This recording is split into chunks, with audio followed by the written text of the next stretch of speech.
if your plan is to just grow enough food for your own family, there's likely to be times when you have excess, and the items that I've had excess most of the time have been eggs, milk, and produce. And so today I'm going to talk to you about ways that we can sell eggs and milk and produce. I'm also going to go over a few packaging ideas and ways that you can promote products, advertising. So first of all, one way to make things easy is to have an outside fridge where people can come and get your eggs and your milk without having to come to your door. In our current property that we're on, then I've already been planning a place to put a fridge. One of my friends had a egg fridge that was just in her carport. It was visible from the road. It was right there next to her driveway. And people could see that she had eggs for sale all the time when they just drove past. I had another friend who had her fridge where she had both milk and eggs by her back door where it wasn't as noticeable. You kind of had to know that she had milk and eggs back there to be able to go get them. And then I had a third friend who had a fridge in her milking parlor that you actually had to go into a building to get to her things. But anyway, those are three different choices of ways that you can do that. She had hers inside of a building where she could lock it up when she was out of town, and that gave her peace of mind. But one thing that all three of these friends had was a cash box. And I went out and looked through my stuff outside and found this box that I can use for a cash box. I don't know, that's kind of close, but anyway, it's kind of cute. My husband built this years and years ago for me, and I used it for a sewing box. But this would make a really nice cash box if I had a slit cut in the top of it and also a lock on the front instead of just this little closure.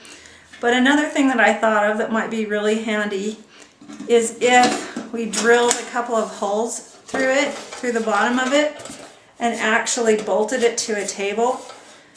We could have the screws come up from the bottom, the bolts, and then put the nuts on the inside. And so if someone was to take my cash box, they'd have to take that table with it or they'd never get it.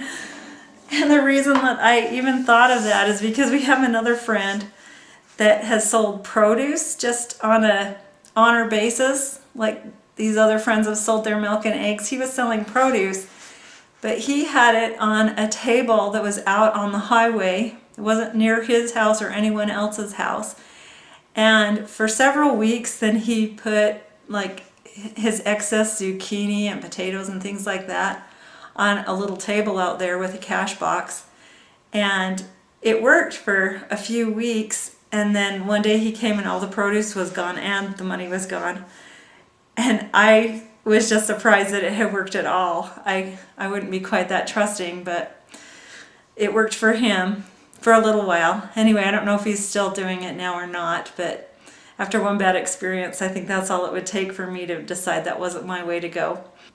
The next thing I want to talk about is packaging. One of the problems with eggs is you have to have a container, and that can be anything from just an egg carton that's from the grocery store that's saved and just repurposed and refilled with eggs, all the way up to this egg carton, which I found at the store the other day. It was $7 and it's dishwasher safe. It's very sturdy plastic. It's cute. It's got, chickens on it. But I think this is totally overkill. $7 is so much money to pay for a container. The only way that I could see that this would be something that you'd want to get is if you did have a CSA project going on, then you might want to have each one of your members buy one of these at the beginning and have them return it each week. You can also buy egg cartons like this that are brand new for 47 cents. I just found this at the store just yesterday or the day before because I was looking to see my options. But for 47 cents, this is something that is reusable. You could reuse it several times. You could decorate it or brand it in any way that you wanted. The problem with it is I like to write the date that my eggs were collected, and if you just wrote it right on this cardboard, then you'd have to keep crossing it out and it would look ugly after like once or twice. This actually has a place to write the date that your eggs were collected, and you can wipe it off right here, I guess. You can wipe it off just with an alcohol wipe to put a different date on. So that's nice with these. But with this, you could use like a sticky note or a piece of tape even, or one of those sticky dots to write the date on. So and you would be able to take it off. It is going to get beat up looking pretty fast, but it's not very expensive, so it's a pretty good option. The option that I'm probably going to do is these egg cartons here. This is what I have been buying my eggs in. They're plastic, they're really sturdy. And one of the ladies that bought eggs from me in the past had this kind of egg carton, and so when I saw eggs in these cartons at the store, I was kind of excited. I left my chickens with my son when I moved because we didn't really have anywhere for them to be, and it was coming on to winter. We didn't have a good place for them to lay their eggs or to keep them, and they were used to a warm chicken coop and lights and a good place to lay their eggs, and we had none of that here. So I left them with my son. So right now I'm buying eggs, and my plan is to buy them like this, and by the time I get new layers going, I'll have several of these, and you can brand them in any way you want. This was just something I threw together for this video. It might not be what I actually do, but if you can read what that says, it says, "Please return this carton to the briar patch." So that's got branding on it, and I think it's cute.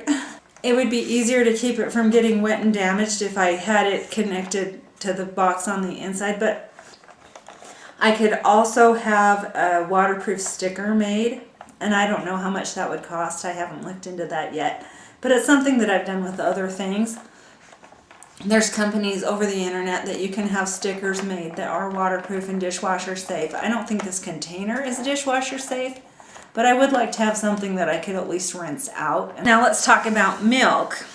What I like to keep my cow milk in is half-gallon jars. And when I first started milking a cow several years ago, then I bought about 18 jars. And when I would give or sell milk to friends, then I was always counting my jars because I was afraid I was going to run out. And so I just decided I just didn't have enough jars. So I wanted to have enough that I felt like I didn't have to be stingy and always concerned that I didn't have enough. And so I bought jars. Almost every time I'd find them at the store, I'd buy 6 jars or a dozen jars. And now I have so many half-gallon jars that I still have some that are in the packaging, in the original packaging. So I have enough jars now. But if I'm selling milk, then I'm going to have to think of what I'm going to do, because there's really 3 options that I can see. I could charge a jar deposit, which the jars cost me approximately $3 each, so I could charge a $3 jar deposit because I'm pretty sure it would cost me at least that much to replace them. My selling on the honor system, that's a little bit tricky and kind of awkward to ask for an extra $3 for the jar the first time, and also I'd have to keep track of which customers had paid me the $3 and which ones hadn't. Another option is to do similar to what I did with that egg carton. There's a spot on these half-gallon jars right here that's very flat, and I could put a sticker on it that said something like, "Property of the Briar Patch, please return." Or I could just put on there that there was a refund of $2.50 to $3 for the jar. If you're planning to pay for someone to bring your jars back, you almost need to charge more for your milk to cover the deposit, so they can subtract the $2.50 or $3 jar deposit from their milk when they bring the other jar back. Anything to decorate the jar I think would be cute. I think this is already a cute jar. It's got fruit on this side, but this side's kind of blah, and so having a sticker on there would be really cute. And just to give you an idea of what I'm talking about with stickers, I have several stickers like this, if you can see that. It says the Briar Patch and it has my roses on it That's off of my website, and I just made that for fun. And they're clear stickers that I stuck on this cup. I think they cost about $1 a piece, but if I bought them in a bigger bulk, then they would be less. But it doesn't say anything like return this or anything like that. I would probably make new ones for my jars. These jars, which I think are super cute, they're kind of small for milk, but I think they'd be really nice if I had kefir or a yogurt drink, some kind of probiotic drink that I could sell in them. And I think they'd be even more fun to decorate. But I'd also be more sad if I didn't get them back, because these are something I can't get any more of. I think that they would work with the paper lids that you can find in dairy supply stores, but I'm not sure. I haven't tried that yet. I should try that, because that would be another thing that I could put my logo on. The third option with your jars and your milk is to just include the jar with the milk and hope people will return them. You could leave a sign up that says, please bring your jars back, or something like that, and then just not worry about it. That would probably be the thing I would do, since I do have so many jars, except for the fact that I want to do some branding. I'm really excited to make my jars look cute. It's just the way I am. If you have liked this video and learned anything from it, please give it a thumbs up and subscribe to my channel.